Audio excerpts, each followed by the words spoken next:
इन दिनों समाजवादी पार्टी में कुछ ठीक नहीं चल रहा है। सपा नेताओं में अंदरूनी कलह देखने को मिल रही है। जहां एक तरफ स्वामी प्रसाद मौर्य नाराज चल रहे हैं, तो वहीं पल्लवी पटेल भी, जिसको लेकर अगर जल्द आला कमान ने नहीं थामा तो बड़ा नुकसान हो सकता है। लेकिन अब इसी को लेकर सपा पार्टी के तेवर नरम पड़ गए हैं।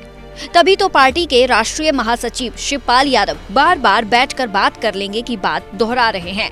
अभी गुरुवार को ही स्वामी प्रसाद मौर्य ने इशारों में शिवपाल रामगोपाल को अपने इस्तीफे का जिम्मेदार बताया था।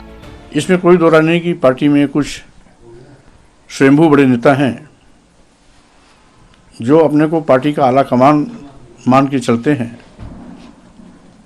उनकी जुबान पर कोई लगाम नहीं है।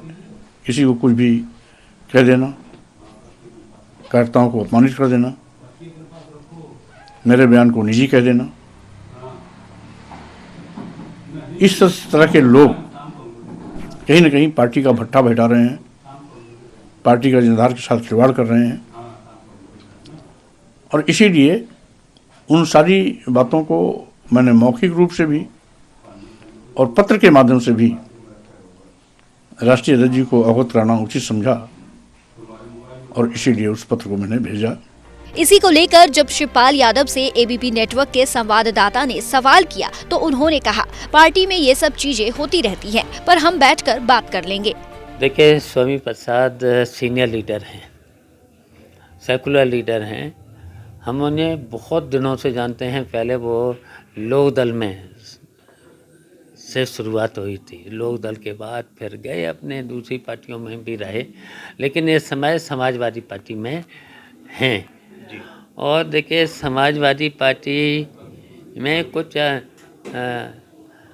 बातें हो जाती हैं पार्टी के अंदर, लेकिन वो हम सब लोग बैठ के वो जो भी बातें होंगी वो तो सब निपटा लेंगे। जिस तरह से वो नाराज हैं, तो मनाने को लेकर कुछ कवायद चल रही? नहीं, तो ऐसा कोई बात नहीं है। हम लोगों की बात होती रहती है और बातचीत हो जाएगी। फिर इस बयान से ये तो साफ हो गया है कि अब समाजवादी पार्टी का रुख पार्टी में अंदरूनी कलह को लेकर नरम पड़ गया है। उन्हें समझ में आ गया है कि अब नहीं तो फिर कभी नहीं। इसी के साथ उन्होंने पल्लवी पटेल से भी बैठकर बात करने की बात कही। साथ ही दावा किया कि पल्लवी पटेल सपा के उम्मीदवार को ही वोट करेंगी। देखिए, पल्लवी पटेल समाजवादी पार्टी की विधायक हैं और आपको ये भी पता है, बड़बोले एक डिप्टी चीफ मिनिस्टर को उन्होंने हराया भी था और सेकुलर भी हैं। तो देखिए, वो समाजवादी पार्टी में हैं और अगर कहीं पर भी पार्टी के अंदर की बात, तो हम लोग बैठ के बात निपटा लेंगे जो भी होगी। और वो निश्चित देख लेना, समाजवादी पार्टी के साथ हैं और समाजवादी पार्टी के साथ रहेंगे। और जब भी वोट का सवाल आएगा तो वो वोट भी समाजवादी पार्टी को करेंगे। आखिरी में शिवपाल यादव ने रालोद प्रमुख जयंत चौधरी के बदलते रुख पर भी अपनी बात रखते हुए उनसे अपील कर डाली। बोले, अगर जयंत सेकुलर हैं तो राज्यसभा चुनाव में सपा का समर्थन करें। जो जयंत थे, वैसे तो जयंत को समाजवादी पार्टी ने ही राज्यसभा में भेजा था। और देखिए, हम लोग जानते हैं कि चौधरी चरण सिंह ने किसानों की लड़ाई में कभी झुके नहीं, हमेशा किसानों की लड़ाई को आगे बढ़ाया है।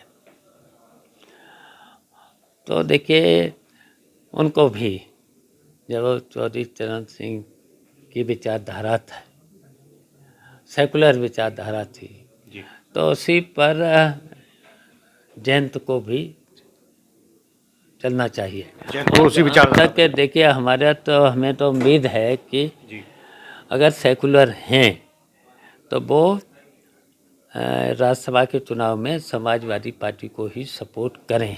देखा जाए तो शिवपाल यादव ने सपा की बढ़ती मुश्किलों के बीच इसका खामियाजा राज्यसभा चुनाव और आगामी चुनाव में ना भुगतना पड़े, उस पर सभी को साधने की कोशिश शुरू कर दी है। फिर चाहे वो स्वामी प्रसाद मौर्य ही क्यों न हो, जो इशारों में उन पर ही निशाना साध रहे हैं।